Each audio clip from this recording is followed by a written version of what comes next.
Hey, what is up guys? So today we're going to be going over the official OCG ban list. I was kind of waiting for more of a confirmation on this, and we got like screenshots of the actual magazine talking about the ban list. But anyways, let's go ahead and jump right into it because we've got a bunch of cards to talk about. Now first off, I just want to mention real quick that this is the OCG, which does not apply to the TCG. Normally we do happen to have the same list for like a long time, and then for whatever reason last time we decided to have a different list than the OCG, even though if you're competing at Worlds we always use the OCG list anyways, and the OCG rulings, but you know, that's just how Yu-Gi-Oh goes.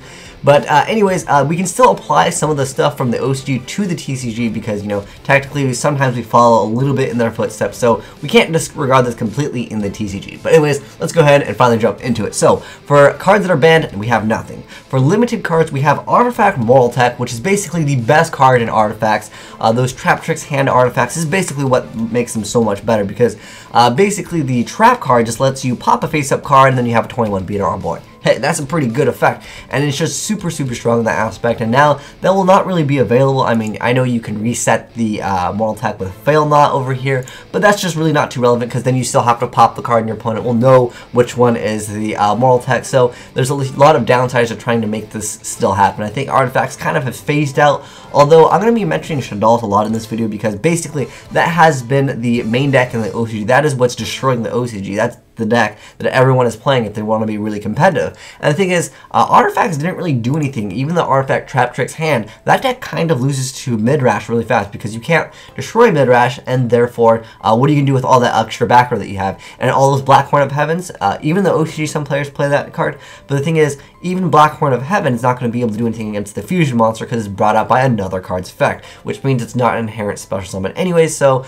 there's a bunch of cards that you just won't be able to use against Midrash, so I feel like that was kind of a random thing to hit, but you know, it stops a lot of decks from teching it in. I think perhaps they wanted artifacts to be a deck on its own, and we decided to splash it in a lot of things, and that happened in the OCG as well. So they're like, you know what, no splashables. If you want to play artifacts, you gotta play all of them. I think that was the mindset at least. Next up, we have Armageddonite Limited. I was like, what?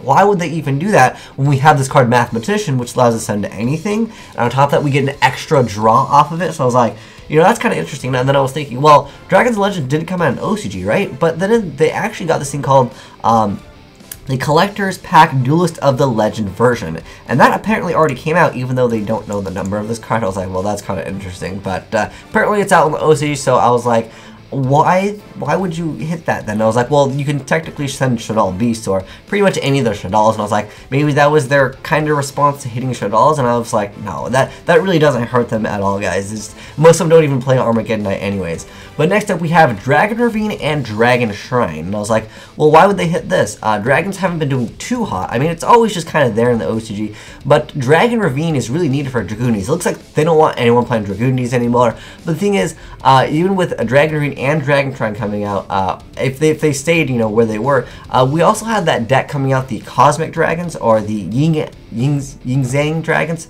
But that's a deck that's all about just setting a bunch of dragons to the graveyard, and it helps dragon rulers quite a bit. And I was like, well, I guess that they wanted to try to slow down the deck, but technically we still have cards like Kharid Bandit that can just send a bunch of cards to the graveyard relatively quick. So I was like, I don't really know if that was the greatest hit for them actually, because it feels like they wanted to shut down Dragoonies. And like I said, I've mentioned a few times, we got the reprint of Vajrayana. Then they're like, okay guys, by the way, you can't use Ravine anymore. It's like, oh, thanks guys.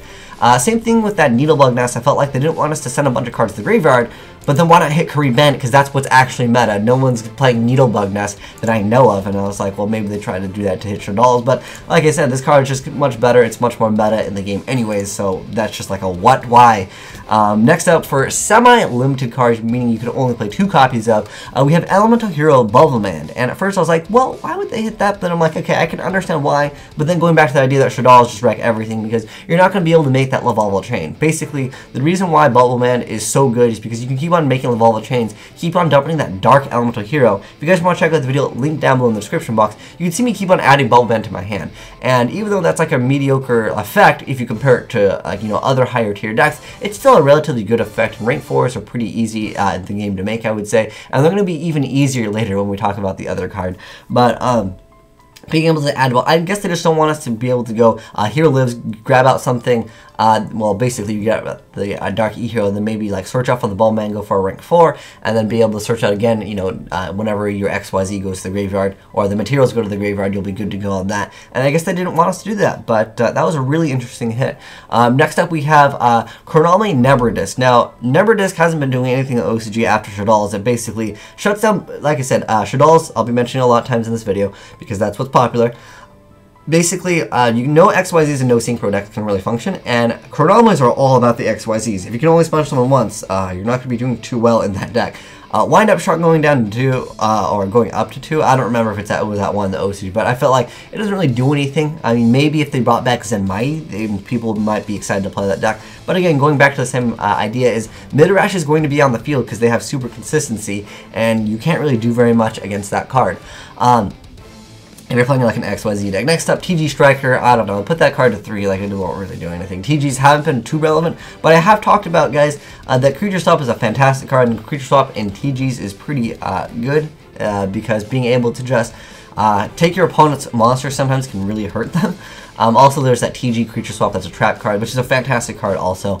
Next up, Mizuki to 2. I don't think that's going to really change anything. Shien to 2, I think 6 Samurais, for whatever reason, has always been a fan favorite deck because, I don't know, it's a relatively simple deck to play, and you can wreck your opponent sometimes really hard. If you just go Shien special, was it Great Shogun Shien, and then just have that like Grandmaster, you can swarm the field really fast, and then, you know, if you have Soul Charge, you know, things can go in your favor if they've already kind of gone out of your favor. So I was like, I don't really think this can really do much for the game because being able to stop spell and traps is nice, but since so many decks rely on just monster effects anyways, that I don't know if it's going to be really relevant in the meta. Next up, we have Eels from Ophion going down to 2. I think it was at 2. I think it was at 3 and then went down to 2. It's not going to change the deck at all. It's not really relevant to mention at all. Even though the deck technically still does stuff once in a while, but the thing is, I mean, that's not going to change the deck, you know.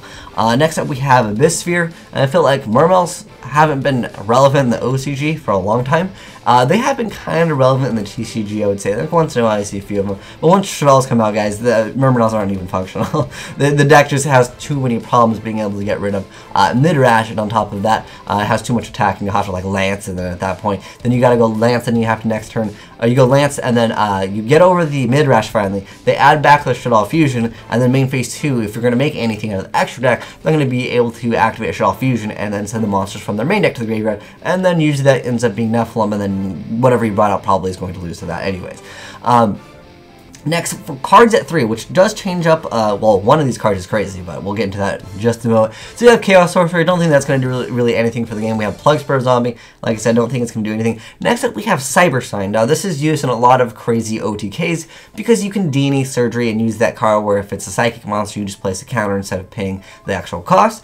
And then, therefore, you can open up a whole bunch of Blaze Phoenix, different types of OTKs. There's a lot of OTKs with Cyber Sign, but yeah, basically, it'll just be really sacky, and it's possible to pull off. I mean, if it gets effect though, yeah, it kind of sucks. But if you happen to have that Psychic card, that I think it's a field spell, I believe it is, Brain Research Lab, maybe? I don't know exactly what it's named, but you can look it up. And basically, you pay up, you don't actually pay life points, you just place counters instead, and then you end up taking damage if that card gets destroyed. But next up, the most important card that completely changes up the game is Rescue Rabbit to 3, and like that was kind of a surprise here, but you know, now that Rescue Rabbit will going down up to 3 in the OCG, that will change up a lot of things because you know, Laya or Dolka is still a really good first turn card. But also, guys, remember, there is normal Pendulum monsters. Now, I know that this one's level 5, so it's not really relevant for Rescue Rabbit to bring up. But this just means that if we happen to get, perhaps, other normal Pendulum monsters, which we do have a few of, but we don't have really any level 4s that I know of as of right now.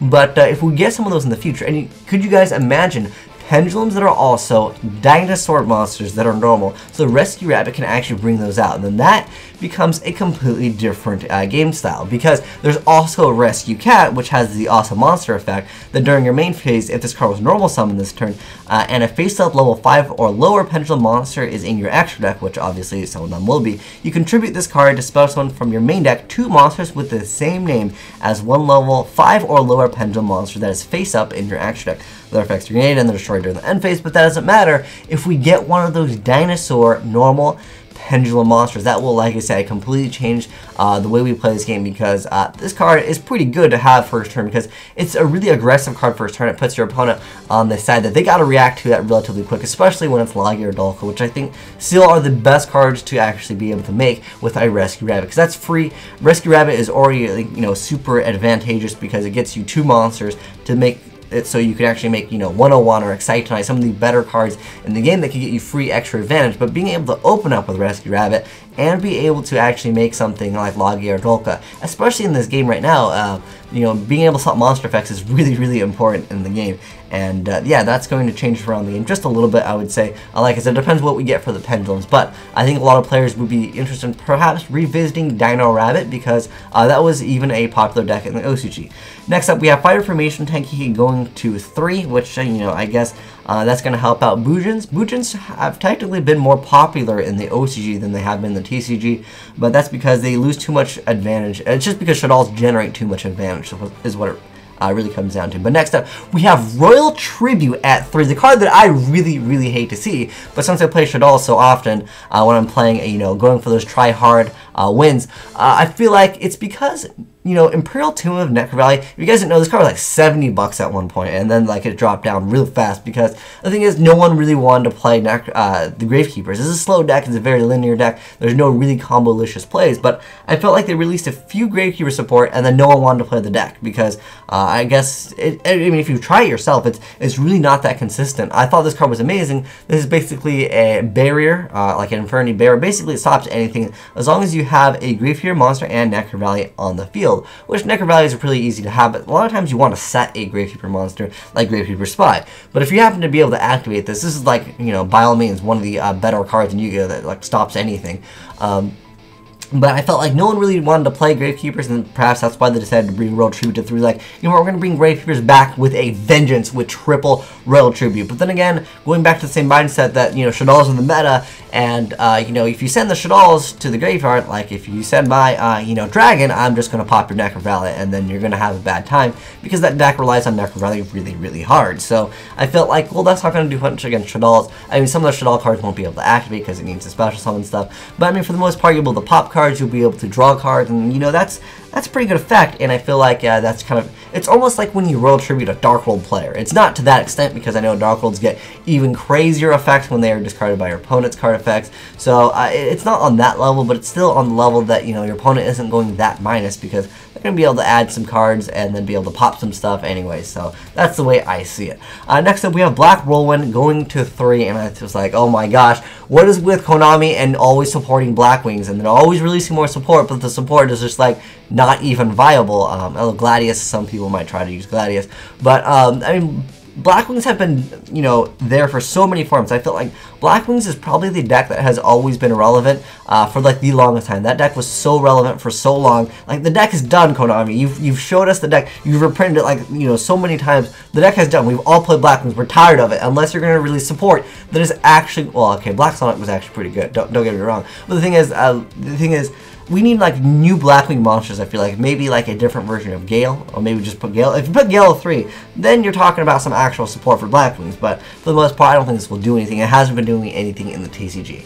Then lastly, we have Sacred Sword of the 7 Stars. And after hitting these, I mean, it's not like you really want to banish your Dragon Rulers anyways. And I was thinking maybe Mermails, but there's a few Mermail decks that have top playing like a 1 Sacred Sword. But I mean, it's just like a 1 draw power card. But and it's not even like a really good draw power card where you just gonna like send the Mermail to the graveyard or anything like that, or draw an extra card. It's a mediocre draw power card, simply because there's not any like pluses that you're gonna be able to get, because the Dragon Rulers are at, actually in the OCG, I forgot what they're at. I think they're at 1, but don't quote me on that.